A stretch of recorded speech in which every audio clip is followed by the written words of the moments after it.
Au milieu du protocole d'un défilé militaire, la première ministre britannique Theresa May et le président français ont montré leur entente cordiale. Apparence pertinente peut-être, alors que l'accord entre les deux comprend des initiatives européennes et africaines de défense et de renseignement. Le message, malgré le Brexit, la Grande-Bretagne a beaucoup à offrir.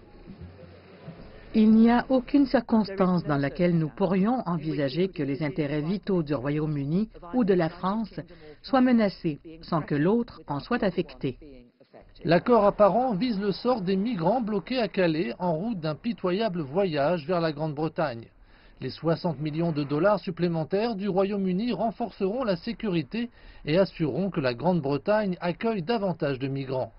En prélude à sa rencontre avec Theresa May, le président français a saisi la une des journaux en proposant de prêter à la Grande-Bretagne la tapisserie de Bayeux, un tissu brodé au XIe siècle qui représente la conquête normande de la Grande-Bretagne.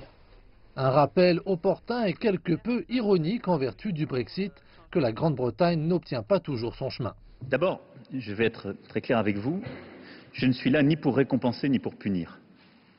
Je suis là pour faire au maximum que tout se passe bien, que nos intérêts mutuels soient défendus, mais j'ai une exigence, c'est que le marché unique soit préservé, parce que c'est un acquis de l'Union européenne, et c'est l'une des bases de l'Union européenne.